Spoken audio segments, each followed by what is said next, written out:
I think that the taller a goalkeeper is, the worse they are at saving penalties. Louis van Gaal used to substitute out goalkeepers in the biggest penalty shootout of his life, just put on a 3'2" child. Because Rory Smith's theory is smaller you are. My theory is being misrepresented, Rog. My theory is not the smaller you are. I think Dean Henderson is the right size to save a penalty. I think Alisson is not. We back like Shador Sanders, 85 days on. From shocking Manchester City in the FA Cup final, Crystal Palace only did it again, rolling into Wembley. And stunning, I took no pleasure in this. You're defending champions, Liverpool. You wait 199 years for a trophy and then two come along inside 3 months. Dean Henderson hat-tipping away penalties with aura level set at Ibiza final boss levels, as Paul Atreides Nuts wrote in our Discord. Yes, I'm sure that's his real. I hope it's his real name. Greece, the light poles of Croydon. It was remarkable to witness the Eagles win the penalty shootout in a game which means everything and nothing, but enables tabloid writers to foam on about how Liverpool's extreme makeover, the $403 million revamp, is in crisis. It's my distinct pleasure, and I mean that absolutely and completely, to come to London. That's how I'm excited. The levels of my own Schadenfreude to break it all down. Fresh back from his vacation in France, so we can do this in King's Cross, London. Let's all read too much into pre-season for Mr. Rory Smith. I'm going to take the words of my son on this one, Rog, who greeted the final whistle at Wembley yesterday with the words, "Oh well, it's only the Community Shield." I've got to tell you, sometimes I do think Liverpool fans have more, watching 16-year-old Rio just roll downfield, just score a goal. I think you have more fun in just fleeting toss-away moments that you forget than many of us have had in decades. But the Community Shield does have that slightly weird vibe of you really want to win it right until the point where you don't win it and then you realise actually I don't care that much. Yeah, but you had your warm hands on it raw twice, as we will break down in a second. I actually watched the game in the pub in Bournemouth. I think it was called The Grove, a place stuffed full, oddly, of Liverpool fans. And I try to be a big person because we've had Brené Brown on this show, and she's told me, looked me in the eye and said, "You shall not." It was like, honestly, I'm making it sound like a biblical commandment, but when it comes from Brené Brown, raw, it kind of is. She said, "Thou shalt not," she didn't use that word, but in my mind it is now, "Thou shalt not experience Schadenfreude." She told me bad people, not you, she said, completely misreading me. But when Mo Salah blasted that penalty over the bar, raw, I was like, Brené Brown. But I was trying to repress the Schadenfreude that I did feel, but it slipped out. And it made a little noise. I felt a little bit like an otter finding a small piece of haddock in the Arctic. We've had 2 months without Schadenfreude. Without serious Schadenfreude.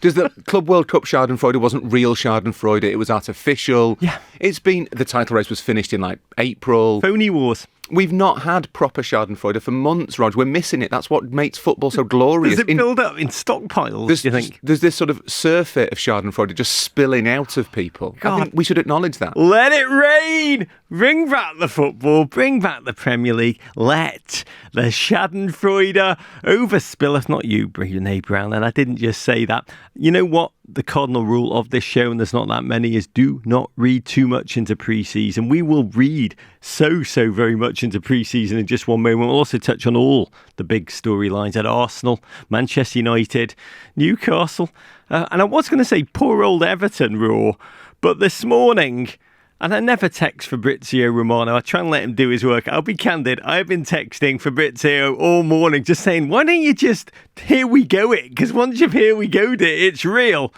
Is this real, raw? Jack Grealish on loan to Everton Football Club. Redemption, respect, redemption. Raw. I'm genuinely, my nipples are tingling as I'm speaking to you. I think there's a good reason for that, Rog, because Grealish is the sort of player who gets you off your seat. He is an edge-of-the-seat footballer. That's the sort of player that you need in a big new stadium.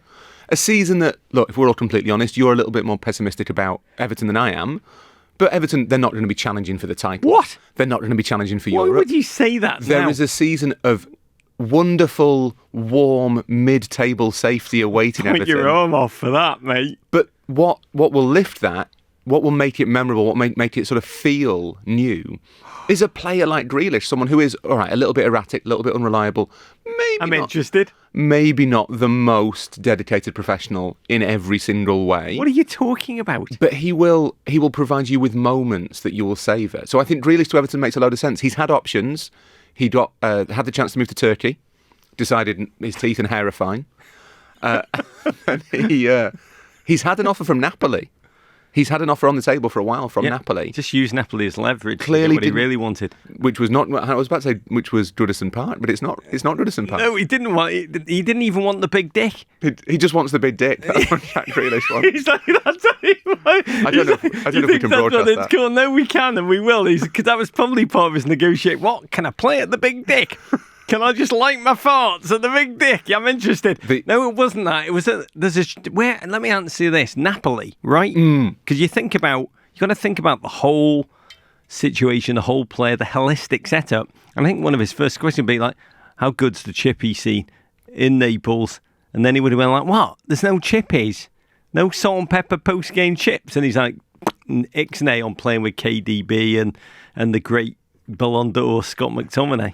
As much as I'm excited for you, Rog, to have Jack Grealish at Everton, we're going deep on this now. I do feel that football, and to be honest, kind of culture as a whole has lost something in not getting the Jack Grealish Naples redemption arc. Because if you look at McTominay, Scott McTominay left as a kind of jobbing midfielder, and within a year in Naples, he was transformed not only into one of the best players in Serie A, the best player in Serie A, according to Serie A themselves. Best player ever. But he spent the entire summer dressed like Cary Grant, going around a variety of kind of glamorous locations, looking like the most stylish, the coolest man on the planet.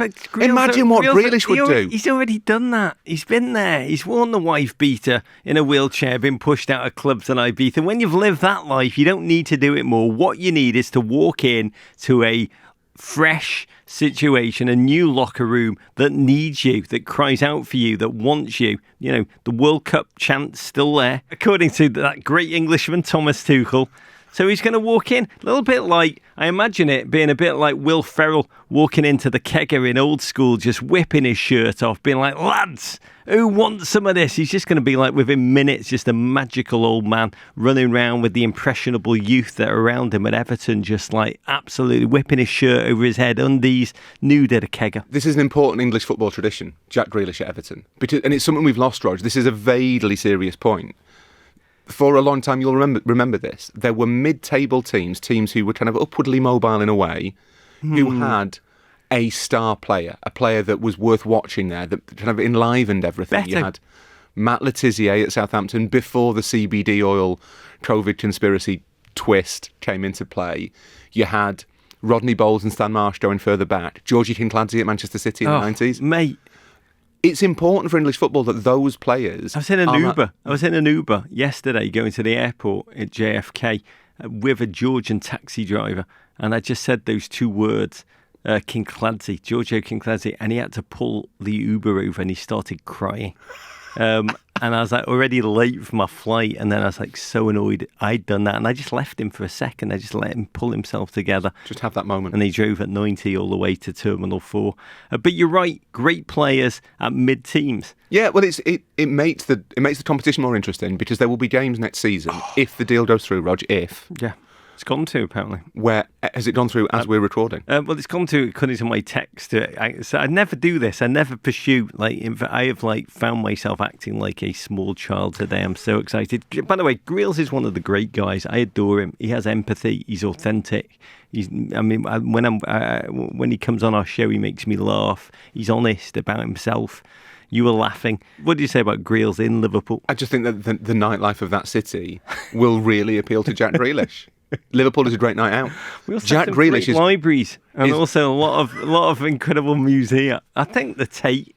He's going for the toilets at the Philharmonic. That's what he's going. Fair enough. He knows. Where's these toilets at the National Heritage Sites? He'll say. Is he just like? It makes the league better to watch. Having someone like Grealish in a team like Everton. Why are you selling it short? It makes life worth living.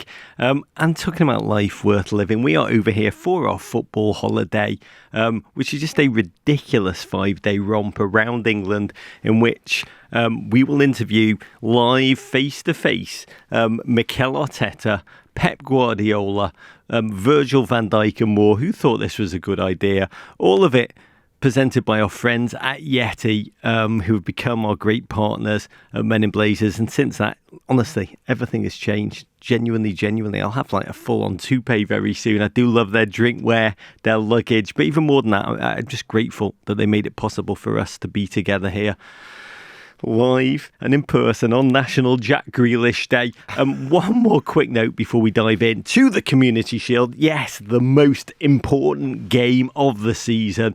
One of the joys of the Community Shield experience was we just launched our new Men in Blazers Discord channel. Have you been on the Discord? Are you in lots of like dark web Discord? I spend a lot of my time on the dark web. Yeah, but I'm mainly in the Men in Blazers Discord. Yeah, it is. So am I, funnily enough. It's only because I don't know how to log out. It's amazing, by the way. What we wanted to do with this was to create a safe space. I'm not knocking Twitter in any way. I'm just saying it used to be a joyous, creative match day experience where we got so much input from all of you watching every single game at home. I'll just say it's not so great anymore. Hard to be positive about the football when you're tweeting out and your tweets are surrounded by teachers in Florida getting beaten up by their large students or Cheech and Chong unleashing their latest strain. All great stuff. But I'd say it's kind of suppressed the joy of match day. So what we try to build is a safe, creative, joyous community on Discord where all of our talent, and obviously in Rory that word is correct, for me we're using the word talent loosely, at the Men in Blazers Media Network, both on the men's side, the women's side, are spending their time face to face with everyone that listens to this show. It's almost like the greatest football pub in the world, or Twitter circa 2013. We'd love to have you join this place of community joy and a singular passion, I think, for the game we love. After all, I'll say this, football is better with friends. Link to join the Discord is in our show notes. Be with us before the first Premier League weekend, so you've got a place to revel in all of the action while it's happening. Sign up, jump in right now. But I'm going to start by raising my first Michelob Ultra of the day. To Wrexham. God bless, made their return to the Championship promised land where they have not been since 1982, Raw. Dreaming of an unprecedented fourth straight promotion. I just say there's dreams and there's realities. That's what football allows you to do, to hold the magical thinking while you're being punched in the down belows. That's kind of what happened, because the Championship is an absolute knife fight in a mud bath. It's a battle of the bastards, and God bless Wrexham. 4 newly promoted teams have finished in the top 10 in the past decade. I mean, it is tough when you look at the squad size. I think Wrexham have just doubled the investment in their squad in the past 2 months. Their team is now worth $33 million. Championship average is $82 million. Southampton's, who they faced at the weekend, is $126 million. So you see that. You know the difficulty they're up against. And they were leading at Southampton going into the 90th minute. 2 late goals broke their hearts. God bless Southampton. I think that was their first home win since November. Respect to Will Still. Bring you joy, please God, down there. But so many positives for Wrexham, which they will learn from when they face West Brom at home at the weekend. Raw, I've got to say, the odds are tough, but I do admire Rob and Ryan's attitude. They always say when they come on the show, the club will tell us what it needs as long as we listen. To me, the journey, what they've done for that town, they've already won, whatever happens this season. Yeah, absolutely. And I don't think there's any sign that the journey stops here, even if it maybe pauses in terms of the upward trajectory. But you know what, Rog? I'm relatively positive about Wrexham for 2 reasons. One, I think they've recruited really well. If you look at players like Connor Cody, who I know a little bit, who's a really good character to have around. Incredible leader. Lewis O'Brien, who they got from Forest, will be one of the best players in the Championship. That is his level. Even Danny Ward, really experienced goalkeeper they brought in from Leicester. I think brought him back to Wrexham. I think he may have played there previously. Those are the players you need to have around to stay up and perhaps to kick on further. But also, if you look at the Championship, the teams that have come down, apart from Ipswich, and we only have to say that because J-Dubs is listening, and if we don't say it, he'll get really upset. It's our producer, diehard Ipswich fan. But the Ipswich look relatively well kind of set up to go maybe to bounce straight back. Southampton are coming off this sort of horrendous, dismal season. I'm not sure they are ready to kind of take the division by storm. And the same is true of Leicester. Leicester have got financial issues, they've got a new manager, they've got a squad that's really unsettled. There's no obvious forces in that division. Birmingham, I think, will stand a decent chance of going straight up. And I think Wrexham, if they can maybe add one or two more and get a bit of a head of steam, they stand a chance. Because you're right, the Championship is an absolute sort of bloodbath for months and months and months. If you're even vaguely close to the playoffs around February, you stand half a chance of getting there. So I think Wrexham might surprise people. God willing, I've got to say the Championship is like an ultra marathon in which we all know we're going to get runner's nipple. It's about who can suffer through that agony, and the answer's Tom Brady. God, Brady in the Premier League is going to be both remarkable and unbearable in equal measure. Talking about remarkable and unbearable, let's get to the football. Let us not tarry anymore. The biggest game of the season. I won't have it said any other way. Community Shield, Crystal Palace 2, Liverpool 2, Palace win 3-2 on penalties. Raw again in the English sparkling sunshine. Even brighter, it's got to be said, the Crystal Palace ultras behind their goal, letting off their flames, their flares with their UEFA Mafia banner. We'll get more into that in 1 minute. But for Liverpool, I mean, this was a chance for them to begin to face up to really a season of a multitude of challenges. We'll get to the football in 1 second, but the true life challenge of the unfathomable loss of Diogo Jota and his brother Andre Silva in that car accident, which we're still trying to process, and it is and will remain unfathomable emotionally. We're going to break it down some more. We've talked about it a lot already over the past month. We can't talk about it enough. We're going to run some season previews, which we'll tape and talk about it in depth more. I did find it fascinating listening to Slot and his approach. He said, if we want to laugh, we laugh. If we want to cry, we're going to cry. I mean, this is before we break down the football challenges, and we will in 1 second. These are just uniquely uncertain sporting waters, right? Where the cruelty of real life, which we try and turn away from. That's why football is such a joy. It allows us to repress, create a safe space. But suddenly, real life has punched its way into football, into the heart of the game itself, and we have to confront and deal with it. Yeah, and I think we're not especially good at that. I think it's something we really struggle with in terms of accepting that not everything fits like into that football timeline, that football rhythm. So we kind of look at the challenges that teams face over the course of the season and see everything as an obstacle, a test. It's a chance to prove your mettle or your talent or your skill or whatever. And it tends to be quite linear. I wrote about this at the weekend, and we tend to think that a team meets a problem and either overcomes it, and that proves how good they are, or fails to surpass it, and that proves that they're not quite worthy in some way. And it's very black and white. It's very A to B. It's very 1 + 1 = 2 or -1 or whatever. Grief isn't like that. Grief is not linear. So it may well be that the players, when they stepped out into the Wembley sunshine yesterday, it may well be that they were thinking, and I have no idea what they were thinking, but it might be that they were thinking, right, this is our chance to feel normal again, to have 90 minutes where we're not grieving, where we're focused on a challenge in front of us. Yeah, that football cliche, when you cross the white lines, the switch flicks, you leave everything behind, but you don't. You don't. Although you don't and you do, I think, Rog. This sounds really stupid and it's not a comparison at all, but I've always found playing football at a very low level to be quite a zen experience, because whatever troubles you go onto the pitch with, within about 5 minutes you're thinking, well, why are they not passing to me? My run was right. Where was the ball? It tends to kind of distract you, and I think that is true. I think but you also have the ritual before the game, the commemorating the passing. You have the chant in the 20th minute. You have around, the number of signs now, quite beautiful tributes to fans who are mourning in their own way of bringing to the game. You have the bits that you see and the bits that you don't. So the bits that we see are the minute silence for Jota, which at Wembley, unfortunately, was not observed especially well. That was not a great advert for the sympathy of English football, for the fellow feeling in English football. It does happen. I don't think it's a mass of Crystal Palace fans or anything like that, but it wasn't great.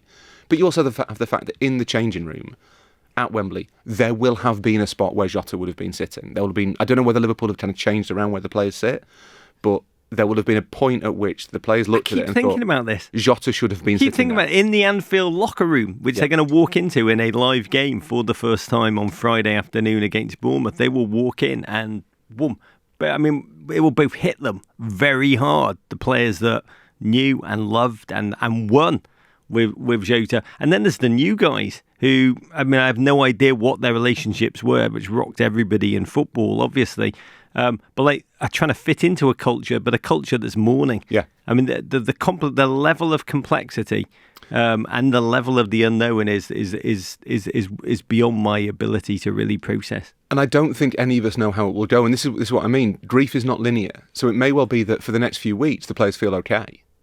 But it might, in 3 months' time, in 6 months' time, it will hit them. It will hit them all at different stages and in different ways. And there'll be moments where they, as anyone who's been through it will know, there'll be moments where they feel all right and there'll be moments where they don't. And I think that's obviously a test for them. It's a test for Arne Slot. But most of all, it's a test for us as fans, for like a football community, to understand that those things make a difference and that, you know, losing someone in this way, losing someone in any way, is not kind of proof that they've gone wrong in the transfer market. Liverpool are dealing, as Fiorentina did when Davide Astori died in 2018, as Sevilla did when Antonio Puerta died, as Espanyol did when Dani Jarque died. They're dealing with something that's bigger than football, that doesn't really fit into football's established framework. We have to understand that. I don't know whether that was a contributory factor to why they didn't win the Community Shield. I don't think that really matters. But we have to have it in the back of our minds at all times. This is a club dealing with something that is beyond they've got a lot of injuries. It's not the same thing. By the way, you've framed the question. It's a test of us as fans. ... Can we be human?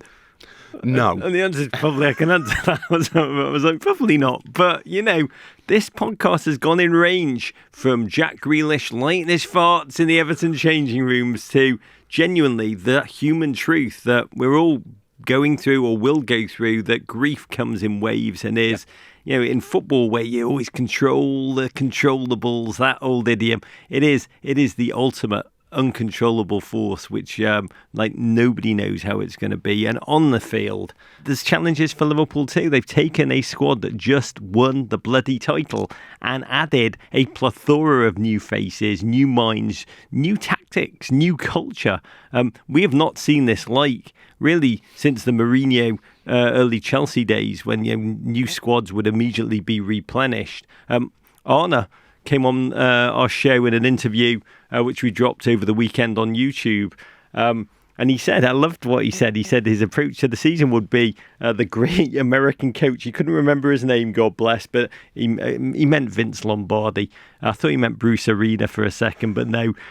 Gentlemen, we will chase perfection and we will chase it relentlessly, knowing all the while we can never attain it, but along the way, we shall catch excellence. And I've got to say, I thought about that a lot in the opening exchanges because, my God, Liverpool from the off, that first 4 minutes raw, it was Wirtz feeding Ekitike, then using Chris Richards and Kamada as shields, 23-year-old unfurled a finish that could only, it was like David Silva-esque when you are so clinical, but you're just passing it, rolling it. Stunningly, confidently, calmly. It was almost like watching a freshman make his first start on varsity and just putting them all on notice. 1-0 to the Palindromes roar, I roared. I was told it took a season to bed into English football. This took about 4 minutes for him to score too early. It's interesting the difference between the two players, though, that Wirtz came in, because of the cost, because of his reputation, very much...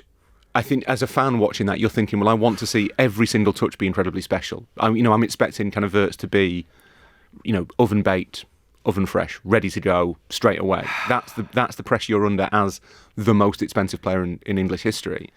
Ekitike felt a little bit more like, oh, I'm not quite sure what I'm going to get here. Is he a work in progress? Is he ready to go? Where is he in his development? Obviously very talented, but that can mean different things. And in that move, and a couple of little instances either side, you looked at it and thought, okay, this is going to be quite a lot of fun because Wirtz is smart, Wirtz does see angles that others don't, and Ekitike has something about him. And I think that suggests those few minutes were enough to say, whatever happens this season, leaving aside the Jota stuff as well, it's going to be interesting to watch. And that's not a bad thing. Liverpool won the lead last season, and that was wonderful. It felt incredible. How do you build on that? How do you draw people in? It can't just be about winning. You have to kind of go on a journey as well. And I think that with Ekitike and Wirtz as a partnership, and with Ekitike as an individual, there's something worth tracking there, and that's quite an exciting. It can't just be about winning. It's like you're saying, Severance season 2. They had to be like, we've got to take the viewers on a journey. It's all about being on a journey now, Roger. Yeah, Ekitike in that moment, it went from we're not quite sure about this, don't know how this will go, to hang on. I was not familiar with your game, Mr. Ekitike, you human palindrome.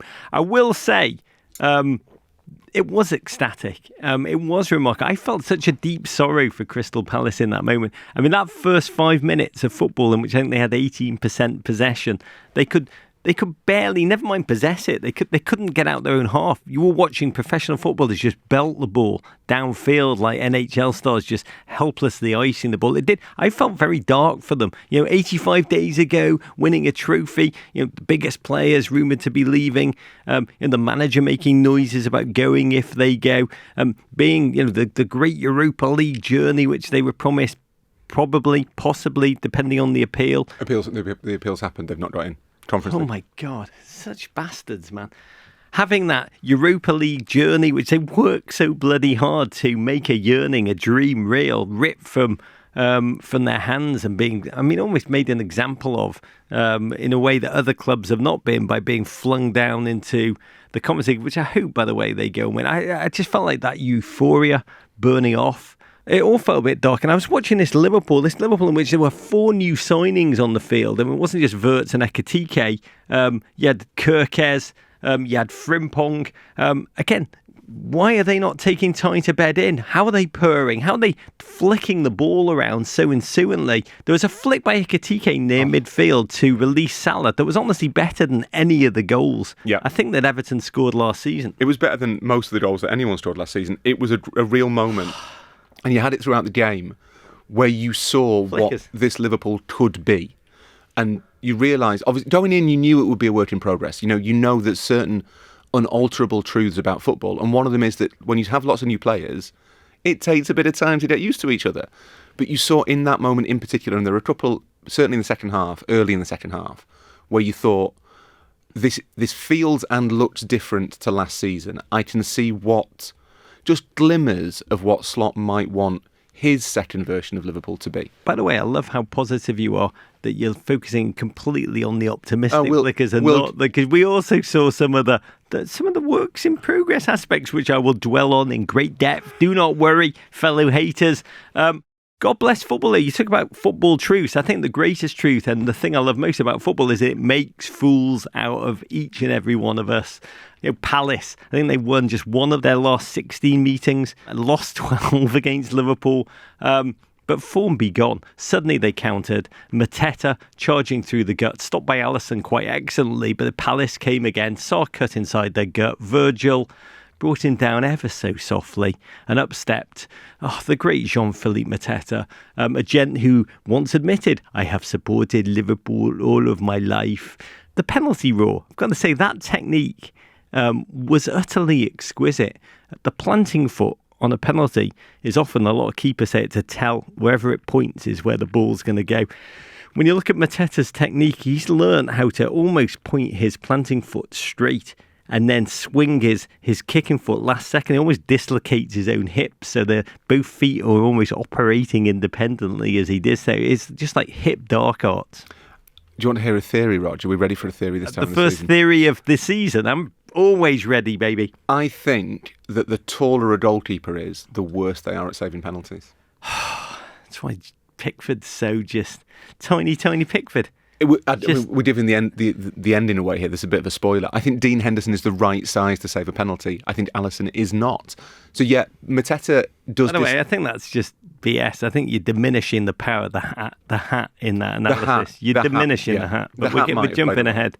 But how do you factor in for different what people are wearing? Yeah. It's all about wardrobe penalty.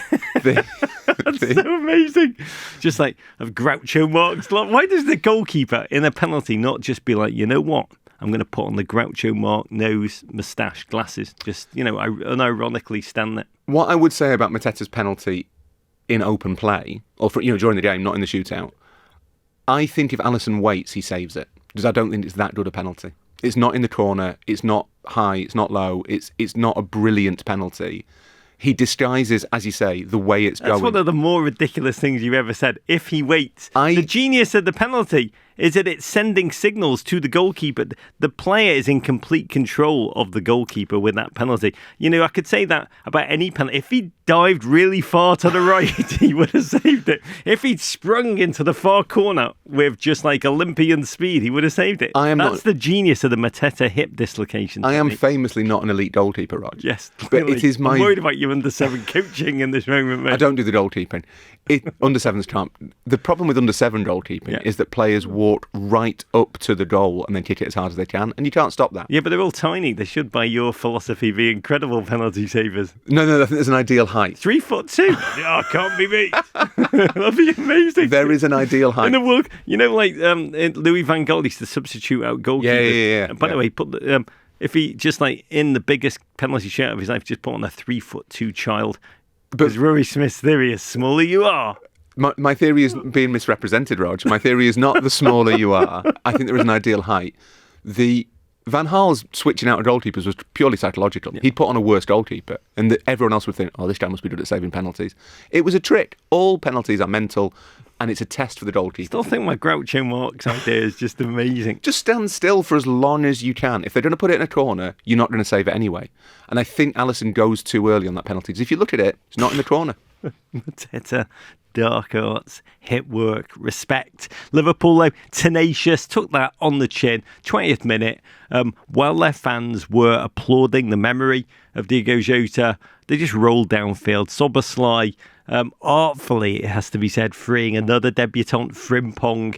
I think the word is he stood one up on the far post. But the spin, I mean, I've got to say, it's slightly unique body shape in that moment when he hit the cross, the angle, maybe the wind trajectory, I wasn't there. It combined to turn into what looked like an artful, brilliant chip over the keeper. Should have been wearing a hat, wasn't wearing a hat, and it span over his head. Hugh Frimpong just bounding away with his dancing bear celly. It was a really glorious moment, Raw. Cross or shot, Raw. It was a combo, right? It was what we used to call a crot.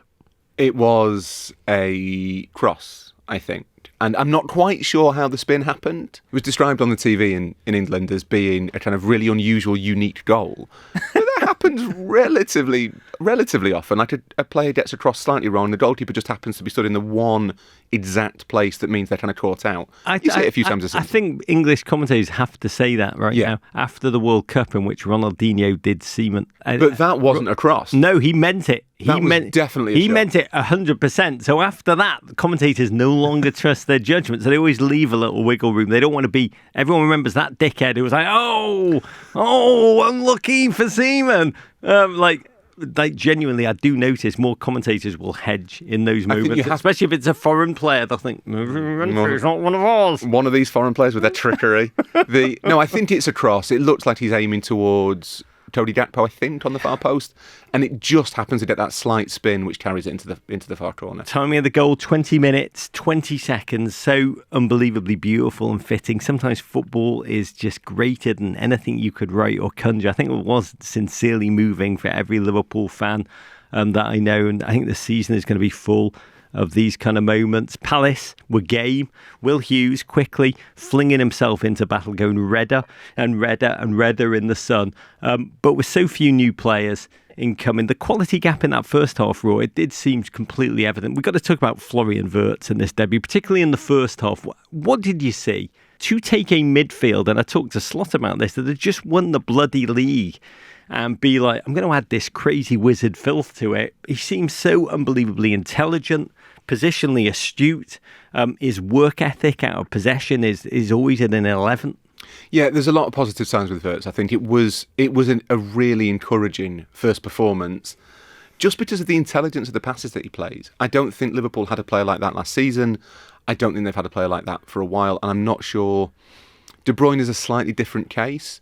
But Wirtz is more akin to like an Odegaard, a David Silva. You don't know where he's going to sit in that kind of hierarchy yet. But he plays passes that other people don't see. And the number of times that he did things on the ball even if they didn't lead to anything, that were just a clever little reverse ball that you wouldn't necessarily have thought was on, and it gets through, and suddenly it opens up a whole kind of new vista on the pitch. That's great to watch. It's like a German Kieran Dewsbury Hall is what you're saying. Ekitike, by the way, also, as you've said, electric on the ball, just trying to make things happen. That's what shocked me about him. Like, there were easy passes that I'm not going to make them. I'm just going to go total commitment, total confidence. Amazing to hear chants of Hugo from the travelling Reds. He's already kind of beloved. He's already taken that mantle. By the way, he could have scored a hat-trick in this game, in a way. And I want to underline this. I have to throw this caveat in at this moment, dear listener. 3 years ago's Community Shield. Just do not read too much into Community Shields. The headlines coming out of that one, I think Liverpool beat Manchester City 3-1 in that one. I popped this into the Men in Blazers Discord chat, the headline from it, because I remember it really, really well. The headline was Liverpool 3, Manchester City 1. This is BBC's website. This wasn't a tabloid. It was Darwin Núñez comes out on top. Erling Haaland struggles. And we all wrote hard. I think we even laughed. The tabloids laughed even harder at one of his misses in particular. He then went on to score, was it 10 goals in his first 6 games in the Premier League? You can't read too much into Community Shields, can you? No, you can't. Núñez was great in that game and went on to be kind of hit and miss for Liverpool, and Ekitike could still go the same way. But I think it's legitimate to look at it and think there have been things about that performance that are encouraging. That's okay, but that's all it is. It's all it can be at this stage. By the way, we do take a quick segue in this moment and say farewell to your beloved hero. Officially completed his move, Darwin Núñez, from Liverpool to Saudi Pro League side Al Hilal, where possibly Ekitike will be starting alongside him in 3 seasons. Who knows? But incredible business for Liverpool. This annoyed me. $71 million for him. Made 8 starts, I think, in the Premier League last season. Raw, I mean, I remember him for his quite goated ability to hit the woodwork. I think he hit it 14 times in his career, more than any other player. It's almost like he was trying. An XG meltdown, 11.1% in terms of his shot conversion rate, which is by some degree the lowest of all Liverpool forwards. Yet he was chaos in human form. We will remember him for his ecstatic winners, late winners, big winners. Remember him for the way when he was injured, he flung himself down the stairs and hurtled over the hoardings to celebrate goals. He was just an emotional human wonder, and he leaves strangely. For me, he's why we watch. I really admired him. I loved watching him. He was like a human out there on the football field. He kind of leaves strangely as a flop and a cult hero. Yeah, it's you can't say he's an out-and-out success. That would be an exaggeration. But I think flop is harsh. I think maybe I wouldn't necessarily say this. I'd like to think I would say this if it was a different club, a different player. I think I probably would. I think I'm fair enough to do that. I think that there are more than 2 categories of transfers. There's not just flops and successes. Núñez was somewhere in the middle. They probably paid too much for him, but he wasn't. It's not right to say he was a disaster or a failure. That's not true. He was a valuable squad member, but maybe no more than that. And he didn't do what Liverpool expected him to do, what they wanted him to do. But my prediction for Darwin Núñez, Rog, would be this. I think in 3 years' time he will come back from Saudi Arabia, a very rich man, to a European club, probably not an English club, to a European club, Napoli, AC Milan, that kind of ilk, and he will score a lot of goals. God bless. You'll see Grealish at Everton. You'll see Beto. He'll be like, yes, let's do it, lads. Revenge tour. By the way, yeah, I love him like I love Cousin Richie in The Bear. Just the humanity of that man, and I will miss him. Godspeed, Darwin. Second half, the interplay for Liverpool continued. At times, that midfield, Szoboszlai, Vert interchanging with Ekitike and Gakpo. It's like watching a gamer kid do like a Rubik's Cube on YouTube in like 3 seconds on TikTok or whatever. It was mesmerising. The one Liverpool player who I enjoyed his work the most, I think it's going to take longest to bed in, and was a vulnerability for much of the game. Gyökeres, an undisputed athlete. I mean, the engine on him, he's like he's got 3 lungs. His decision making still very much at Bournemouth settings in terms of when to stay, when to go, was caught inside often. You just look like a pair of baggy shorts caught up field, or made Munoz look like Dembele at times. I'd say trying to tame his very aggressive, ultra-aggressive decision-making is going to be quite a story of the early part of the season. Yeah, and that's the most difficult bit, I think, for Slot, as it would be for any manager to kind of get right, is that you have all these new partnerships taking place. Football is about partnerships. and Gyökeres at left back and Frimpong at right back have to operate not just with the centre halves, but with the midfield as well. And it looked like Palace had worked out that Liverpool in those wide areas were leaving a lot of space behind, and also that the back line was playing really high up, which is what you expect. And Palace are great at switching the play, and they're great at going over the top. From about the 10th minute, they hurt Liverpool continually by doing one of those two things. I think some of that was Gyökeres, and some of it was Frimpong, and some of it was just a lack of gelling within the team. Lack of gelling, it's why we watch. And you can see why the Liverpool ongoing conversation about needing centre-back cover, the rumbling connecting them to Palace captain Mark Gahey, who's just got 12 months left on his contract, will not go away. But the game did, for a period, start to be drifting. The questions in the Men in Blazers Media Network Discord included the old goat wondering, why do goalkeepers wear hats but never use the eye black on sunny days like in American football? But what does the eye black do? You're asking questions that are above my pay. It makes you look bloody cool, is what it does. It makes you look cool. Makes you look like you're ready. Makes you look like you want some. I've often wondered why the goalkeepers, when I came to America, a lot of the outfielders used to wear these flip-up sunglasses in the outfield, which were like also super cool. I didn't quite understand them, that the moments when you wanted shade and moments when you didn't. But I would love to see the first goalkeeper. I'm very much in the Groucho. By the way, Groucho Marx flip-up sunglasses. Get them on. Get your agent to call me. I'll get you a deal at Everton. Ral asked another incredible question. This is one for you, Roy. I wonder what SPF level on a slot uses for his head. If it's higher than 50, he'll be using it. The answer's probably not enough. Yeah. For 90 minutes in that. I did look at him and I personally ate for that man. If we're kind of dwelling on minor irritations and quibble. This is not minor. Mate, you got hair, so you think it's minor. Where's your empathy? The new Wembley, as we still must call it, despite the fact it's not that new anymore.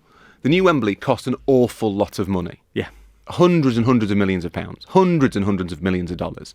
It's a big old stadium, a big investment. The National Stadium of England, Rog. Centre butt coming along. It is. It's a source of pride to the entire nation. And you know how patriotic I am. Is it though?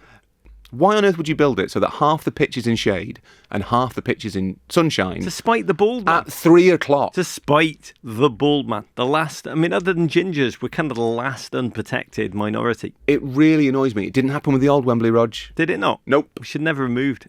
They shouldn't. It's just they flipped the pitch. They flipped the pitch 90 degrees.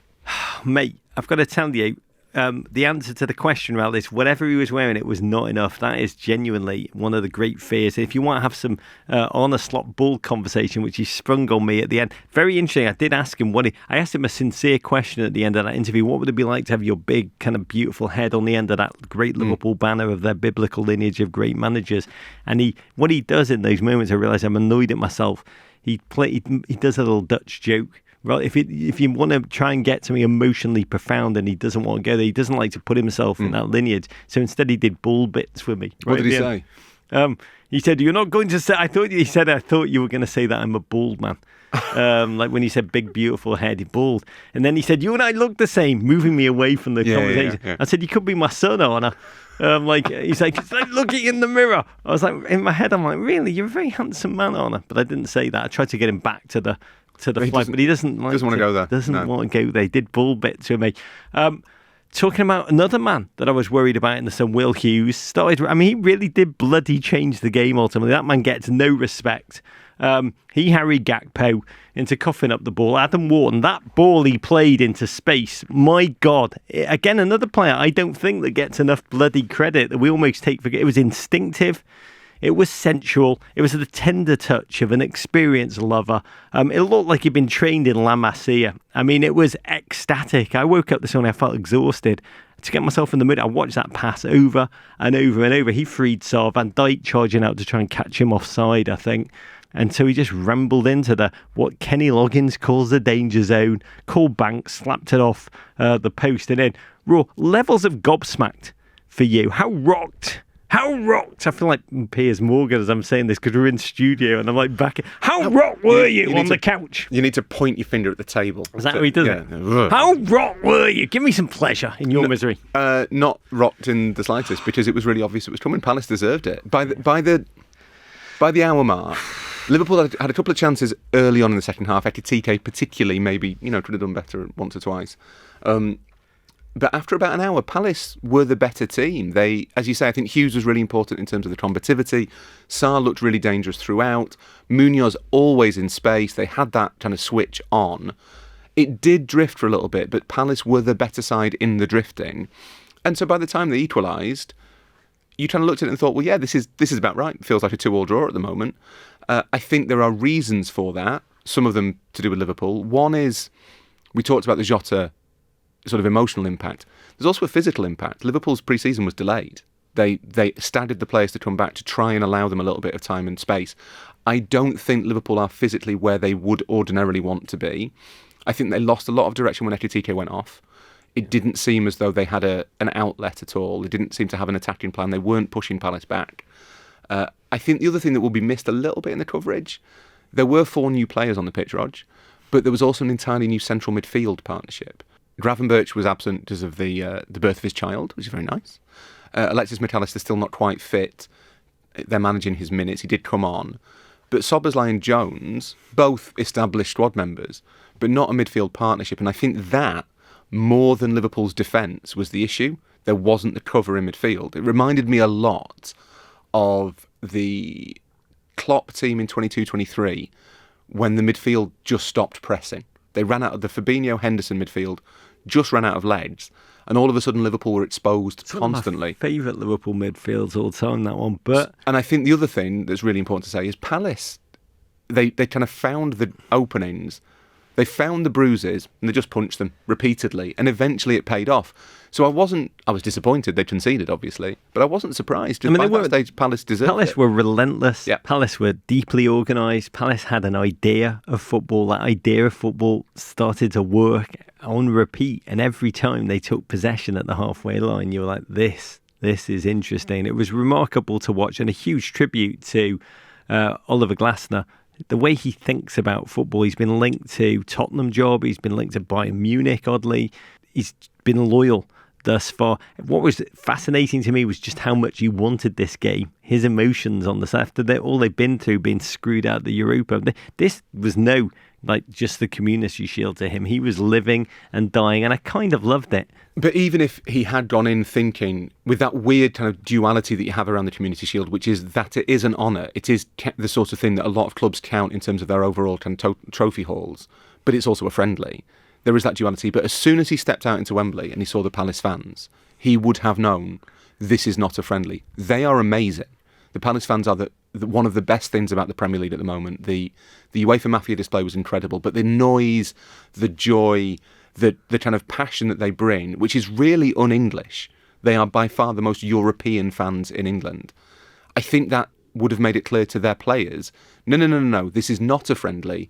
This is a chance to win the second honour in our club's history. Yeah. And it seemed to transmit to the players. I mean, if you are in London, that is the stadium I would recommend any travelling fan get themselves to see. It really is a remarkable, deeply local, ecstatic experience. Also for Glasner, I think victory gives him a tiny bit more leverage with the board. Get me these transfers. I need this. I deserve it. Game finished wildly openly. I do want to quickly acknowledge Mo Salah had the best chance to win it. Late on, hit an open chance by his standards, right at Dean Henderson.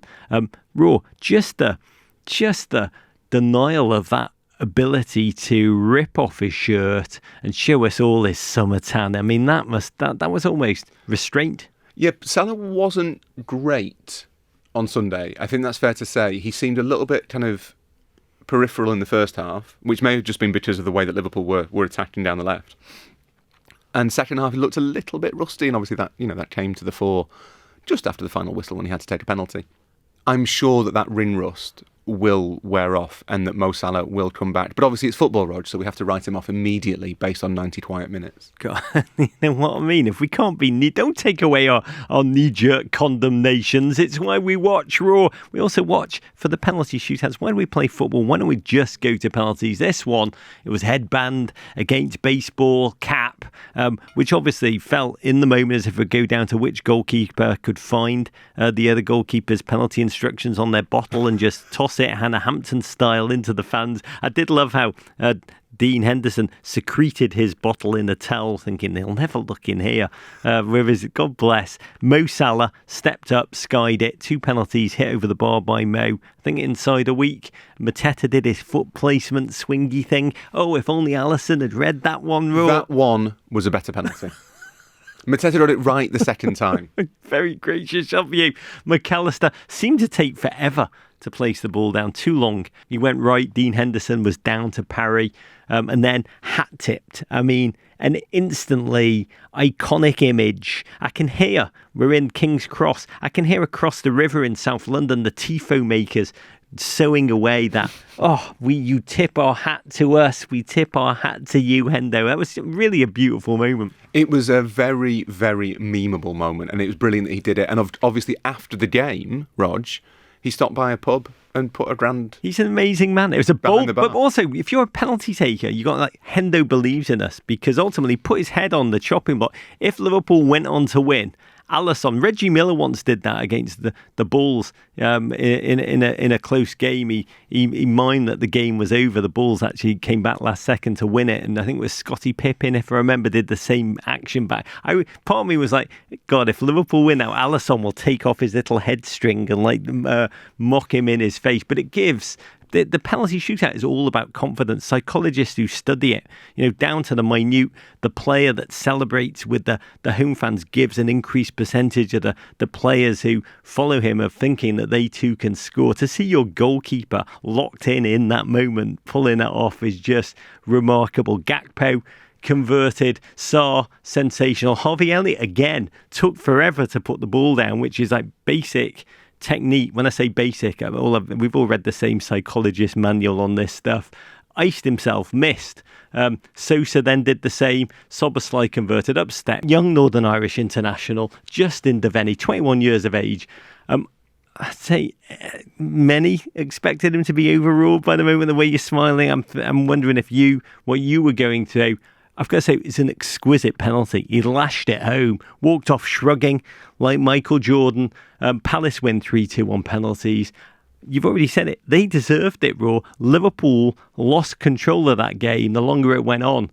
And their penalties were honestly the ultimate homage to Darwin Núñez. They really were. The Devaney is an interesting one. Because when he stepped up, you did think, that's a big call. But then my second thought, Roger, and this is completely honest, was, this kid must be amazing at penalties. Because you don't give him the 5th penalty unless he's really good at it. Chris Richards was right there, baby. I assume he was 6th. I assume Chris Richards would have been taking the first sudden death penalty. Yeah.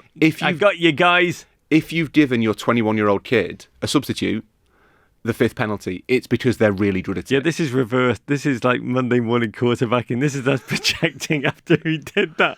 I mean, because you'd have expected that to be Mateta maybe taking the touch I was honestly, it's so funny. I was like, well, that's an interesting call. You were too. You went decision tree. He must be really good. I really was. Thank God it's not Chris Richards. I don't know if I could take it. God bless Palace, second piece of silverware within 3 months. That feeling of winning must be just utterly ecstatic for their fans, particularly with this demotion, that just sense of injustice which is there. The worry that Eberechi Eze will go before the end of the transfer window. Gahey is almost certainly now. Steve Parish briefing the press. 12 months left on his contract, almost inviting offers. Glasner, too. I mean, this brain-in-a-bottle coach has said that strange quote of his, well, not that strange, he's put it out there, and my fate is tied to Mark, is a quote. The fact that Palace could lose their greatest asset, this gentleman, the idea of football, the confidence, the man management he's put into this team, it's almost a feeling, Raw, and Palace's win kind of diminished it briefly, that happiness outside of the big 6 is inevitably fleeting, Raw. That no matter when you feel that ecstasy, that euphoria, it's soon going to be replaced by exhaustion, by malaise, by anticlimax, which is humanly pretty crappy. Yeah, we've seen this summer actually a little bit of a kind of reassertion of the big 6. That last season, I can't remember if we talked about this, Rog, but last season was all about the insurgents. It was Newcastle winning the Carabao, Palace winning the FA Cup, Forest competing for the Champions League, and then somehow finding a way to get into the Europa League, even though maybe they shouldn't have been. It was a season for challenge to that kind of established order. And what the established order has done, as they tend to do, is look at it and think, right, well, we better not let that happen again. So they've kind of plucked Bournemouth bare. They've taken Brentford's best player and their manager. Liverpool are trying to buy Alexander Isak from Newcastle. Manchester City have taken Ryan Aït-Nouri from Wolves. Everyone has said, right, no. Beto's still a Blue. We quite like it when all the best players are at the same 6 clubs. And that is a real shame. I think, realistically, I'm going to try and be positive here. I think Glasner, there isn't a vacancy for him anywhere else. So although he would obviously be really upset to lose Gueye and Eze, I don't think he will step away at this stage. Gueye, because his contract's only got 12 months left on it, what Steve Parish said is that they can't afford to lose him for nothing. So there is a point at which they have to think, look, we need to... And that point's now. The big question mark to me is Eze. Because he... we talked about Grealish at Everton, being the sort of player who a mid-table club really cherishes. It feels to me from the outside, not being Eberechi Eze, not knowing his exact circumstances, not knowing exactly what his commitments are, what he has to do, the number of people he has to take care of. I would look at it from a football point of view and say, actually, the best place for Eze is Crystal Palace. He can be the icon of this team that is kind of everyone's second team now, to be honest, Palace. He is a widely beloved player. Not Brighton fans. Maybe not them. At a very well-liked club who are established in the Premier League. They're not going to get relegated. They're in Europe. They should win the Conference League, to be perfectly honest. I think it would be sad for him to go to Arsenal, where he'd just be a number. He'd just be another player. He'll always be Ebbs. He'll always be a poet. So I think it would be a shame for Palace to lose all 3, and I think they won't. But for Liverpool, ... What does it mean, if anything? Verge said before the game, he said something like, if it's the League Cup, FA Cup, let alone Premier League or Champions League, normally you win something in the end of the season. Now we have a chance to win something in the beginning of the season. And I thought the word something was like really altered. Like, what is the Community Shield? Well, it's something. It's not nothing. The stat that everyone's banding around, I think only one team have won the Premier League title after winning the Community Shield in the last 14 years. In fact, 4 of the last 6 sides who've lost have gone on to win the Premier League. So what is the Community Shield, Raw? Is it just a MacGuffin? Is it almost an act of Premier League misdirection? The trophy itself is meaningful to the team that wins it and not meaningful to the team that doesn't. In that sense, it's fairly unique. It's like the Florida Cup. A bit like very much like the Florida Cup to you. But lesser. Do you know what the Community Shield is? What you think the Florida Cup is? That's what it is. It's like a lesser Florida Cup. All right, let me ask you the serious question. And Liverpool kick off the Premier League season against Bournemouth on Friday. It'll be an Anfield awash with emotion. Slot admitted post-game that his team look better at creating now, but they have to fix the way they are defensively vulnerable and leaking goals, not just 1 but 2 twice. Do you think Andoni Iraola, the Bournemouth manager, looked at that Liverpool performance and thought, OK, I smell weakness on that Liverpool left, Semenyo going to do them? Oh, but this is the thing about the Community Shield, that although the trophy itself isn't necessarily that meaningful, the things the game shows you are real. So those events happened. Liverpool do have weaknesses at the back. The midfield isn't giving the defence enough cover. That is the challenge facing Liverpool on the pitch ahead of the start of the season. They are not quite there. The question, I guess, is how long it takes to fix it. And that is called a season cliffhanger. We will go deeper on this in our Premier League previews, which are still to come. But in other news, quickly, Arsenal Football Club keep reminding us, we are in a time of peak knee-jerk reaction. Viktor Gyökeres, the $86 million man, laboured against Villarreal last week, leading to quite panicked headlines about him falling short and same old Arsenal. Cue the weekend, a 3-0 win against Athletic Bilbao, and the 27-year-old scored his first Arsenal goal. I was told he didn't do the headers, but the way he nodded home Martin Zubimendi's fine arcing cross home before the ecstasy of a first signature Bane celebration, no one cared until I put on the mask. Worth pointing out, Gyökeres didn't score a headed goal raw all of last season. English football's got to him already. He's learnt the key skill. Heading the ball is all English football's about. No, I think there's lots of reasons to be excited as an Arsenal fan this season. It's not least the way Liverpool played in the Community Shield, to be perfectly honest. Arsenal look like they have solved the one problem they've had for years, which is no out-and-out number 9. They've added Zubimendi in midfield. they kind of look ready. Zubimendi, we have to have a quick word on him because he looks like the prince who was promised, Raw. I mean, a gent who can regain possession, but then make the complex look incredibly simple. The way his decision making, the way he passes, I think what he's going to make them is so much more unpredictable going forward. There's a lovely balance to that midfield. Him, Declan Rice, Martin Odegaard. That is a top-class midfield. From one striker poised to storm the Premier League to one who, well, has just signed for Manchester United. Benjamin Šeško just arrived from RB Leipzig for $104 million, choosing United over Newcastle. Of course he did. We'll talk about Newcastle in a moment. Negging Newcastle in 2025, I think, is what Hot Girl Summer was to 2024. The deal will take United summer spent to $288 million. You could fix a lot of holes and a lot of roofs with that money, Raw. 22-year-old Slovenia international. He's got the build of like an NBA player, 6'5", been much buzzed about, a lot of hype about him, despite the fact that he only scored 13 times in the Bundesliga last season. Expected to be the fulcrum of Amorim's attacking plans, along with Cunha and Mbeumo. It's going to be fascinating watching him play, Raw, for the first time professionally outside at a Red Bull group of clubs.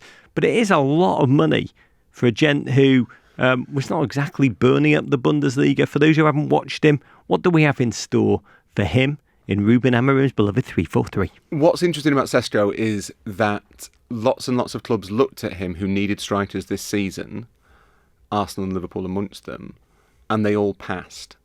That's the one little bit of a red flag that there might be. That why did they leave him be? In Arsenal's case, apparently it was just they felt that Gyökeres was ready now. Šeško might have a higher ceiling, but Gyökeres could, plug and play effectively. Šeško, I think, is not quite the finished product. It will be really interesting for United fans to see him develop, because if he does fulfil his potential, they've got an incredible player. He's tall, he's powerful, he's got an incredible shot on him when he gets it right. I think he will offer them something. But the really exciting thing for United is that they have signed 3 players to go straight into the first team. And I'm not sure I can remember the last time they actually I saw a friend of mine from Stretford Paddock, which is a United fan channel, making this point the other day. I'm not sure I can remember when United last went out and said, right, we don't like our front 3, let's get a new front 3. And Mbeumo, Cunha, Šeško, that is your Manchester United attack for next season. Whether they all fit into that system, I don't really know. And it is the only system. There is no other system, Rog. Rog. Other system. There can never be. So Šeško's the spearhead. He's the number 9. Cunha will play behind him. Does Mbeumo play behind him? What does that mean for Diallo on the right? They still don't really have a left wing back. Where does Bruno Fernandes play? Do you play him deeper? I'm not sure you should be doing that. It still feels a bit like Ruben Amorim might need to come up with another system, and he really doesn't want to do that. We have to touch on Newcastle very quickly. Their standoff with Alexander Isak goes on. Their list of targets announced and then missed is honestly truly woeful. James Trafford, João Pedro, Liam Delap, Hugo Ekitike, Dean Henderson, Brian Mbeumo. Yes, they've signed Anthony Elanga and Aaron Ramsdale on loan. He is like an addiction to relegations. Eddie Howe is now, I feel for Eddie Howe. He looks so forlorn. He's got a front office that's in transition.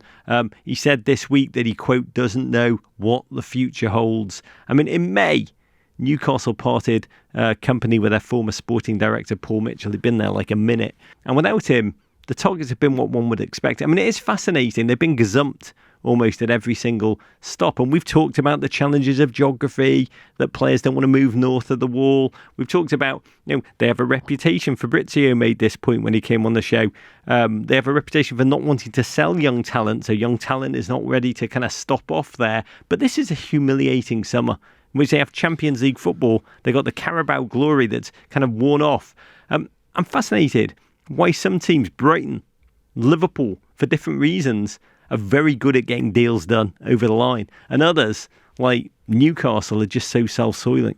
I think in Newcastle's case this summer, it's the lack of a front office. That's the issue, that there is too much churn there. There is no long-term vision to get those deals done. And the worry that I have for Newcastle is that it looks an awful lot like they are signing 3rd, 4th, 5th choice players. That's not great.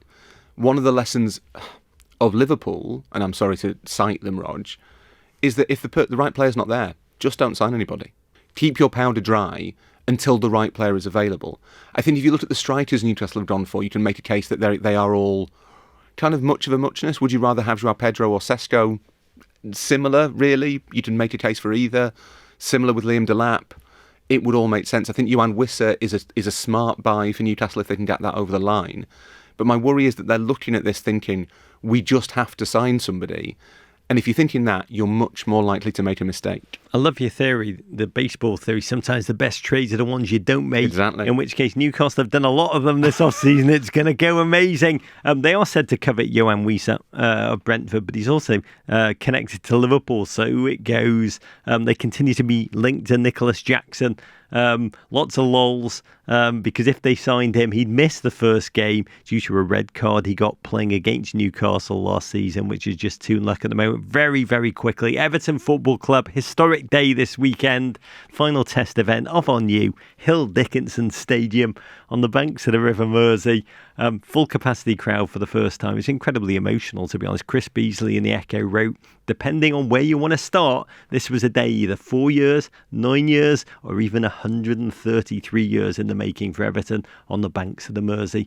The stadium, despite all the kind of technical learnings, let's say queues for food, not enough pies, I mean it, received, as an experience from the fans, rave reviews. It is a stunning piece of architecture created by an American, Dan Mees. Peter Drury in comms called it a purpose-built fortress. I said this to the club when I toured it earlier this summer. It's the most un-Everton thing I have ever seen in my lifetime. It's that beautiful. In the sense that it's kind of modern and fancy and flash. Is that what you mean? No, it's not. It's just good. It's just like really thoughtful. It's beautiful. The architecture on the outside, the heritage, the city, the port, the history that they've layered in beautifully. The outside is very emotional. It's like, it's just stunning. Yeah. And then the bank behind the goal, just the 39.9 degree bank, the steepest it can legally be. It's beautiful. The locker room, when you've gone to Goodison, the Goodison Park, it was like walking into a public bath from the 1920s. I don't know how professional football is. The shower pressure was so poor. Many of the players didn't even shower in there after games. It was so low rent. This is sparkling. Are you saying you think they've got good shower pressure? That's all that matters. Why do we watch football? For the shower pressure raw. To the game, the opponents were Roma. The Italian wonders also owned by the Houston Friedkin family. Our friend James Horncastle texted me and called it El Friedkino, which I don't think is going to catch on, but it's amazing. It's not been the happiest of pre-seasons. Players still need to come in.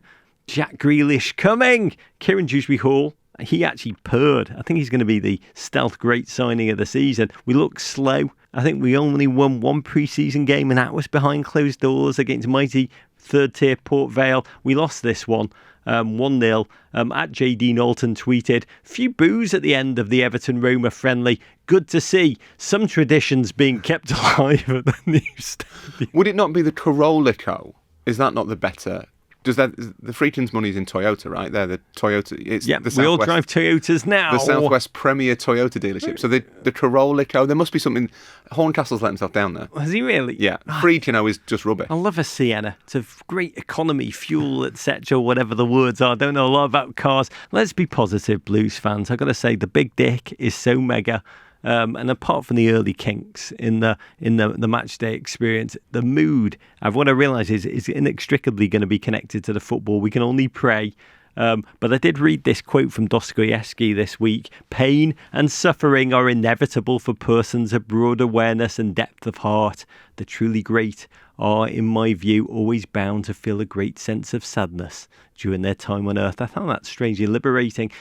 Let's close this very quickly with a letter from a GFOP, Sally Redness from Salt Lake, Utah, who wrote the following. Do the honours, Rule. Rog and Rory, thanks for all you do to bring joy and insight to us on a weekly basis. It means more than you will know. I type in the week in which the Premier League returns to our loving arms, as Rog would say, kicking off on Friday. How do you feel? Not as fans, but as people for whom this is work. Do you feel an excitement that the Premier League is back? Or do you feel like weightlifters about to attempt to raise an enormous weight over your head? That to welcome back the football is to bring back a torrent of work. Thank you either way. Sally, I was actually talking to J-Dubs about this today, Rog, before you arrived. You were? I feel as though you might need, I in your interest as a friend, I'd like you to have a vacation, but I just feel as though there's no time for you to have one. My wife actually went away with my daughter this summer, which is wonderful and a bit sad. For them. Yeah. Yeah. I mean, they've had the time of their life. Like, yeah, I mean, it's been a very crazy summer. So the football it never kind of went away. I don't think it will do to after the World Cup.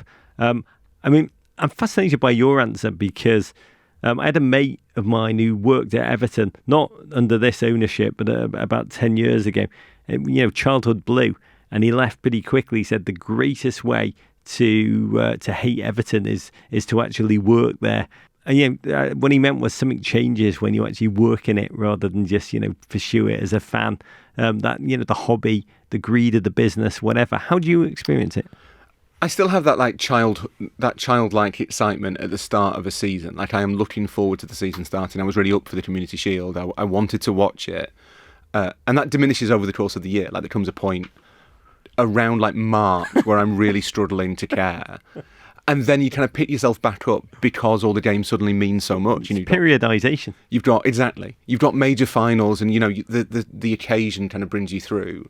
But yeah, watching football in the sunshine is one of life's great pleasures. I think what I struggle with more and more are the bits of the game that I just feel are kind of obviously wrong. There's been a lot of stuff over here this week about the weirdness of Al Hilal buying Núñez when Liverpool are trying to buy a player from Newcastle. Al Hilal, who are owned by PIF, are giving money to Liverpool essentially so they can pay Newcastle to take Newcastle's best player away. And that becomes this debate about nation-state ownership and PSR and is this right? We talked about it last week in depth. Yeah, and I find those issues really kind of emotive because it's so obvious to me that clubs shouldn't be owned by countries. That's clearly the kind of conclusion you should reach to me. But I know at the same time that there's another kind of 9 months of arguing about it ahead of me, and that bit I find a little bit like a big cloud gathering above my head. Like, going through so many of these debates about VAR or about that bloody handball rule, I don't know how up for that I am, because it just seems as though it never kind of makes any progress. But the football itself, the stories that it generates, and this will sound like I'm kind of playing to your gallery, Rog, but I would love the idea of like Jack Grealish going to Everton and being reborn. Lighting far. As a story, that I would find that incredibly uplifting. That's what I love about football. The stuff around it, the way the game is kind of leeching itself, or the way the game kind of sells itself, and all of that governance stuff, that feels a little bit more like hard work. Yeah, I mean, you've said it poignantly, you've said it beautifully. I mean, I do find enough nourishment, more than enough, so much. It's unbelievable, just as I did as a kid. It's neither work nor a hobby for me, Sally, to be candid. It's kind of like football is the life force. Despite that rule, it remains the life force. It propels me, it animates me. It's how I see the world, how I understand the world. I think most importantly, it's how I connect to the world. And in the deepest, most emotionally enriching way. So the past 3 weeks in which there has been kind of scant football, we've had the gruel of friendlies. It's been quite hard for me. I can't wait for Friday. I was just with Tyler Adams yesterday, and he was talking about how excited he is to play at Anfield. I said, how are you feeling about playing against Milos Gyökeres? He's like, I can't wait for that first tackle, was his words. I can't wait to watch the Premier League. It is the greatest telenovela, watching along with other human beings. That's what makes it for me. Living, being acted out live without a script, without a safety net. I can't wait to watch Leeds just utterly clip Everton on Monday night. I love it all. I'm so lesser as a person without it. Without you, Raw. Honestly, without you listeners, I mean it. When we finish taping with Mikel Arteta or Virgil this week, I am fully aware there's 330 million people in America, and only we get to do this together. So I never take that for granted. Bring on the football. Bring on Beto, bring on joy, bring on agony. I want it. I need it. Just give it me in the face. Sally, I loved your letter. Enjoy your football. Send us your postal. We'll send you a patch. Keep sending your letters and questions for Rory and me to meninblazers@gmail.com. That's it for today. Again, I want to thank the GFOPs at YETI. I do adore everything they create with such style for making this year's football holiday possible. We're going to be interviewing some of the biggest names in the Premier League. 2 special preview pods with none other than you, Raw. In a moment, we've got to move. We've got to put on a different sweatshirt so it looks a bit different in a second, but I'm letting my secrets out. We're going to break down every move, team by team. Those will come out Tuesday and Wednesday. Can't wait to hear your insights. Big Tyler Adams interview Thursday. He was on magic form. As a you, Raw. Big love to you, Crown Prince of Harrogate. It's just really nice to be sat in a booth with you, Rog. I love this. I never want to leave. This is my new home now, King's Cross. One quick note, we're launching a new show, big weekend preview. Every Friday, you can video yourself. Do it. Come on, listeners, do it right now. Asking your biggest question of the weekend's football. Send it in to us. We'll answer as many as possible. Send them by email, meninblazers@gmail.com. But we'll answer the best ones. This is Rog, sending you big love. Let's not take a second of watching football together for granted, and courage.